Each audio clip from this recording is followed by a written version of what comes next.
Waduh, bye-bye keseruduk. Kalau sampai keseruduk, bisa Otan gak nongol lagi di acara kesayangan teman-teman.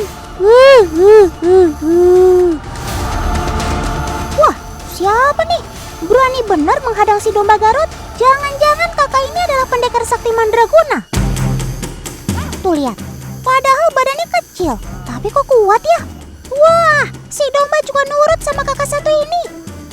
Oh, kalau gerak-gerik domba ini sih kayaknya Otan pernah lihat nih. Ini kan lagi adu ketangkasan. Tapi Otan penasaran, sebenarnya siapa sih kakak ini? Widih, cakep bener nih Kak Bila. Pasti mau jogging deh. Nah gitu dong. Teman-teman tiru nih Kak Bila. Walaupun lagi sekolah dari rumah, tapi Kak Bila tetap semangat untuk berolahraga. Badan sehat, tubuh pun kuat. Ngomong-ngomong, Kak Bila mau lari pagi sama siapa nih? Masa sendirian aja sih? Alah, ternyata sama domba. Jangan-jangan kakak yang berani menghadang domba itu Kak Bila. Kalau yang ini sih Otan kenal. Ini sobat Otan yang namanya Dewan. Nama panjangnya siapa? Hayo. Nama panjangnya Dewan Rindu. Unik ya namanya. Ternyata Dewan ini satu dari 6 domba peliharaan Kak Bila loh. Cantik-cantik hewan peliharaannya domba. Keren Kak, anti mainstream. Hampir setiap pagi Kak Bila mengajak dombanya jogging. Kan gak cuma manusia aja yang harus sehat dan bugar. Domba Garut satu ini juga gak mau kalah dong. Waduh sob, pelan-pelan dong joggingnya. Malah kabur. Kenalan sama Dewan Rindu kan udah. Tapi teman-teman di rumah udah kenal Kak Bila belum? Tak kenal maka tak sayang. Sampurasun berai sadayana patepang di sareng simkuring Cindy Nabila ti Padepokan Bering Kawana Raja Garut. Dinten ayeuna simkuring bakalan mukbang buah-buahan kitunya. Ternyata Kak Bila adalah YouTubers asal Garut tuh. Konten-konten yang dibuat Kak Bila seputar domba Garut teman. Kali ini Kak Bila mau adu makan nih sama Dewan. Ada berbagai buah. Nah kita coba yuk siapa yang paling cepat makannya.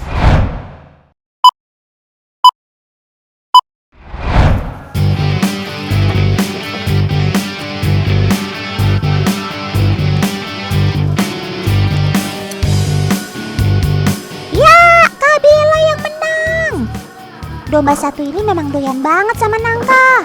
Maklum, namanya juga hewan pemakan sayur dan buah-buahan. Tapi walau begitu, domba tidak suka makanan yang terlihat asing, seperti buah naga. Tuh kan, buah naganya nggak dimakan. Tapi walau nggak dimakan, bibirmu jadi merah-merah gitu sob, kayak pakai gincu.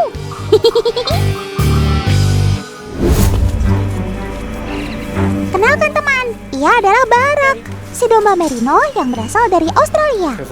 Pasti kalian kaget ya, kok si Barak sampai gondrong begini? Ada kisah sedih di baliknya teman. Ini adalah penampakan Barak saat ditemukan setelah ia menghilang selama 5 tahun di hutan. Selama waktu tersebut, Barak dapat bertahan hidup dengan makan tunas kecil di rumput. Namun, tak ada yang bisa ia lakukan untuk mencegah bulunya bertambah panjang. Tubuh kecil Barak harus menopang bulunya yang lebat. Bahkan bulunya tersebut sampai menutupi wajah dan kedua mata Barak. Ia pun jadi sulit melihat. Makanya, tindakan pertama setelah Barak ditemukan adalah mencukur bulu di tubuhnya. Bulu domba merino itu setidaknya minimal setahun sekali harus dicukur loh teman.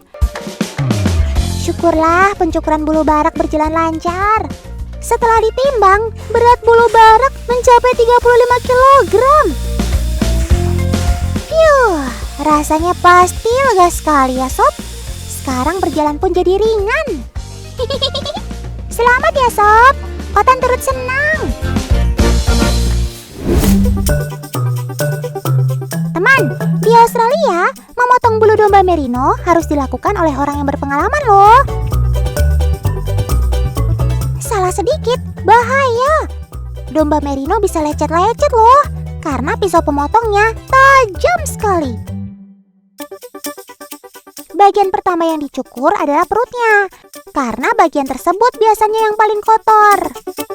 Oh iya, selain tebal, bulu domba merino terkenal sangat halus dan anti kusut. Itu karena bulu domba merino mengandung zat minyak, namanya lanolin. Lanolin ini membuat bulu domba tetap licin, jadi nggak saling mengait alias kusut. Germaks!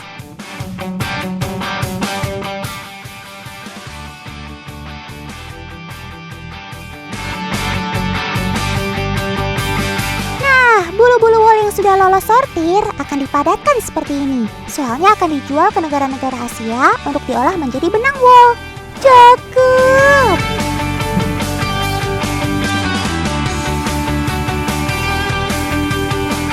Gak hanya bulunya yang bermanfaat, kulit domba merino pun sudah lama diolah di negeri kanguru ini.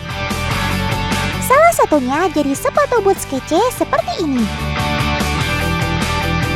Pabrik sepatu boots ini sudah ada sejak tahun 1700-an loh. Sejak dulu sudah memakai kulit yang menyatu dengan bulu domba merino sebagai bahan baku pembuatan sepatunya.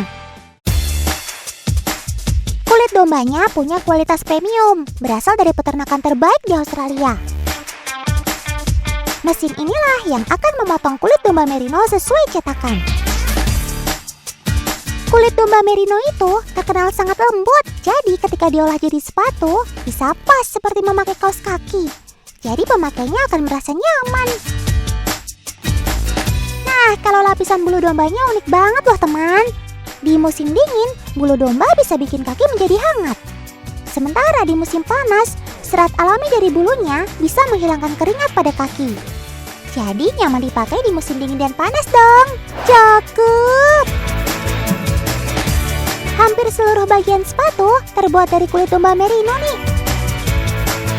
Mulai dari bagian alas sampai upper atau bagian atas sepatu.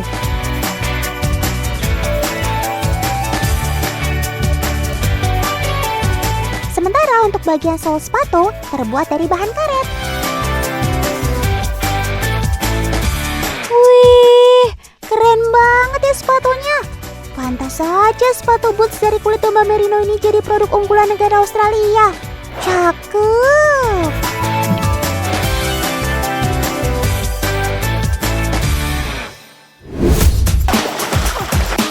Yeay! Saatnya berenang! Berenang jadi salah satu cara domba Garut ini berolahraga. Keempat kakinya akan terus bergerak supaya tetap mengambang. Nah, dengan begitu, kakinya jadi semakin kuat. Jadi makin lincah deh saat adu ketangkasan nanti.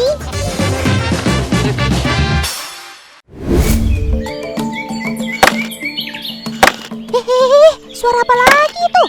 Kayak ada yang pukul-pukul batu. Loh, ini kan si Dorut alias domba Garut.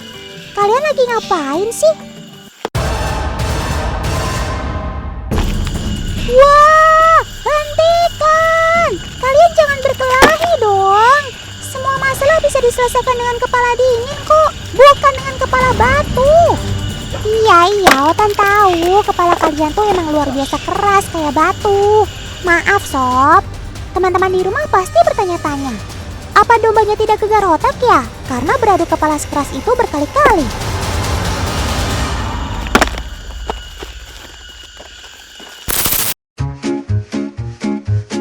Menurut ensiklopedia hewan yang Otan pernah baca, domba bertanduk besar seperti domba Garut punya kemampuan memperlambat kembalinya aliran darah dari otak ke tubuh. Hal ini bikin volume darah di otaknya meningkat. Lalu sehingga ketika ada benturan, otak domba tidak akan berguncang. Prinsip ini dikenal dengan istilah bubble wrap effect atau efek gelembung pelindung. Ya betul, persis kayak plastik gelembung kalau beli TV baru. Biar nggak rusak itu loh. Karena itulah otak mereka mampu terhindar dari cedera atau kerusakan meski mengalami benturan keras berkali-kali. Cakep!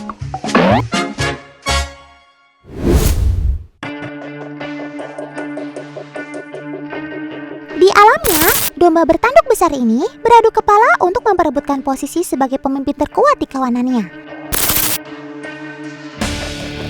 Namun, baik jantan maupun betina, sebenarnya ini adalah cara unik mereka untuk berkomunikasi. Lihat si mama domba menggiring anak-anaknya juga dengan tandukan. Lucu juga ya Sob cara kamu kasih perhatian.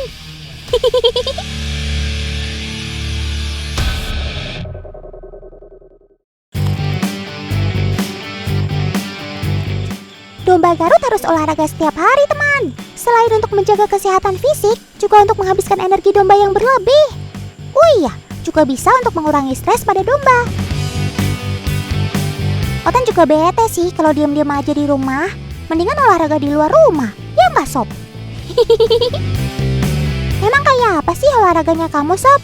Makan ketan dikasih santan. Nih ada paman buat teman latihan.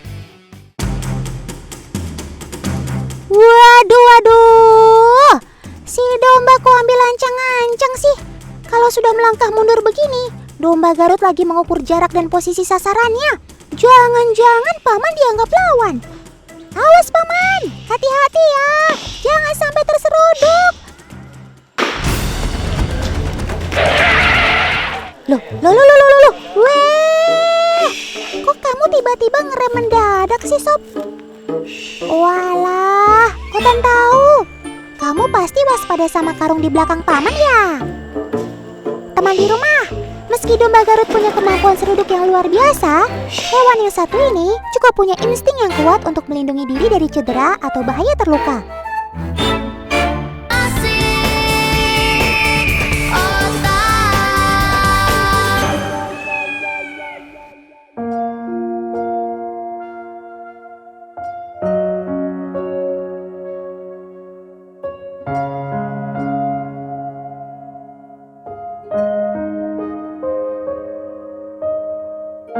Hari Sabtu tanggal 20 Maret kemarin, si Baron ditemukan membujur kaku. Paman-paman dari penangkaran dan juga dari BKSDA kemudian mengubur jasad si Baron di kebun yang tak jauh dari penangkaran buaya. Bersama dengan si Jack, Baron memang sudah menjadi ikon wisata di penangkaran buaya yang berada di ujung utara Kabupaten Subang ini. Walau mereka termasuk reptil buas, mereka dikenal manja kepada sang pawang. Bahkan saking manjanya, saat makan, sang pawang harus menyuapi mereka. Selamat jalan, Sob. Kami hanya bisa mengenangmu dalam ingatan kami, Sob. Beberapa teman di rumah pasti sudah pernah menyaksikan kisah si Baron dan si Jack. Kini, Otan kisahkan lagi untuk mengenang si Baron.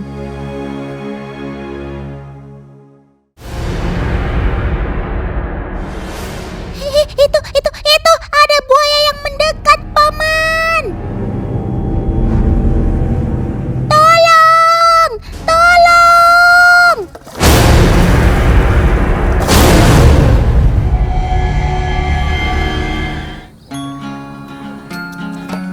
Loh, kok paman malah santai saja sih? Itu kan buaya gede banget.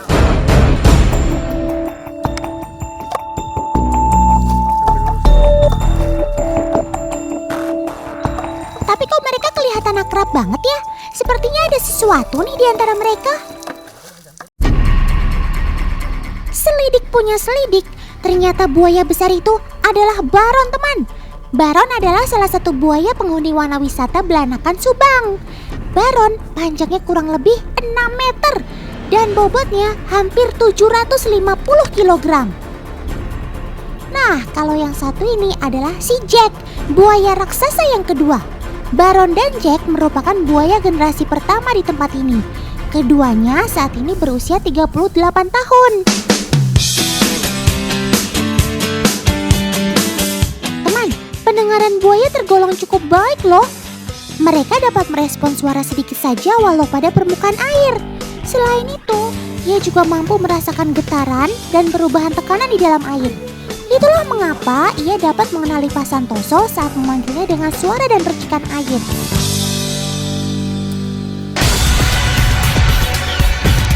Teman, buaya muara punya kekuatan gigitan yang sangat mematikan loh.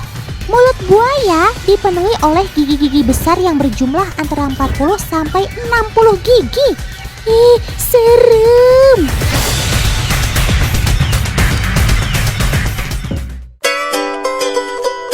Wah, Otan gak salah lihat nih. Kamu buaya kan?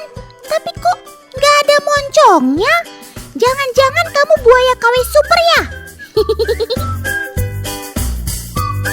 Kok Otan jarang banget lihat yang kayak gini ya? Sebentar, biarkan naluri Otan bekerja.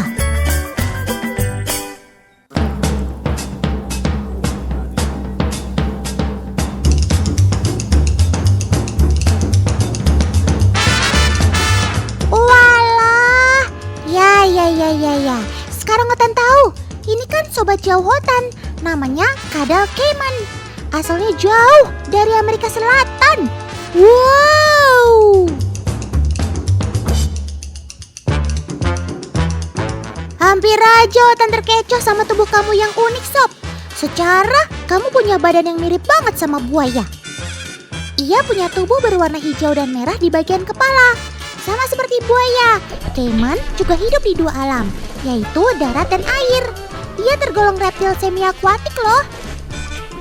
Walaupun sobat Otan doyan banget berenang, tapi ia tetap memakai paru-paru sebagai sistem pernafasannya. Teman, keunikan lain dari kadal ini adalah makanan kesukaannya. Meski Cayman dimangsa oleh hewan-hewan besar, tapi reptil karnivora ini lebih menyukai keong. Cayman pakai lidah untuk melacak dan mencium mangsanya. Karena rahang Cayman yang kuat, ia mudah remukan cangkang keong.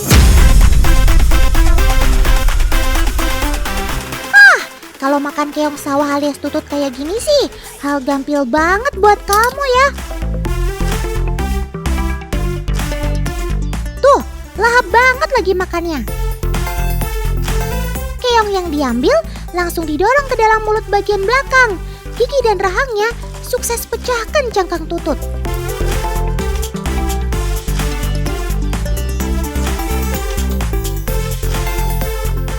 Sekarang kita coba pakai kijing atau kerang sawah.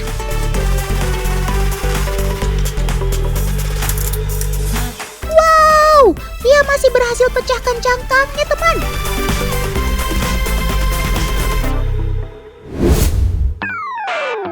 Iya, selain si kadal Cayman, ada satu sobat Otan lagi yang punya sisik mirip banget dengan buaya. Hewan apa, hayo?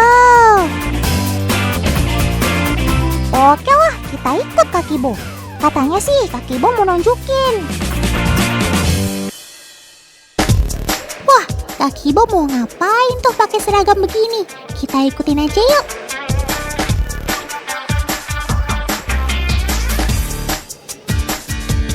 Oh walah, ternyata ngeprank pakai crocodile skin alias kadal duri Papua toh.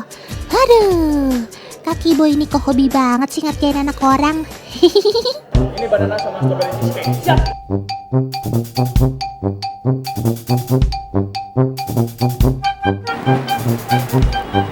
Assalamualaikum. Udah habis makan es krimnya? Aku boleh duduk nggak? Boleh. Aku mau ngasih ke kalian rasa banana sama strawberry cheesecake. Boleh dicoba? Nah, kita juga punya menu makanan baru. Ini menunya teh.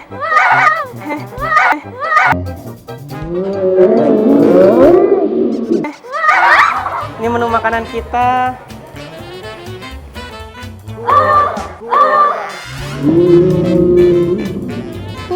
Wah, si Bayang ini juga ikutan kaget.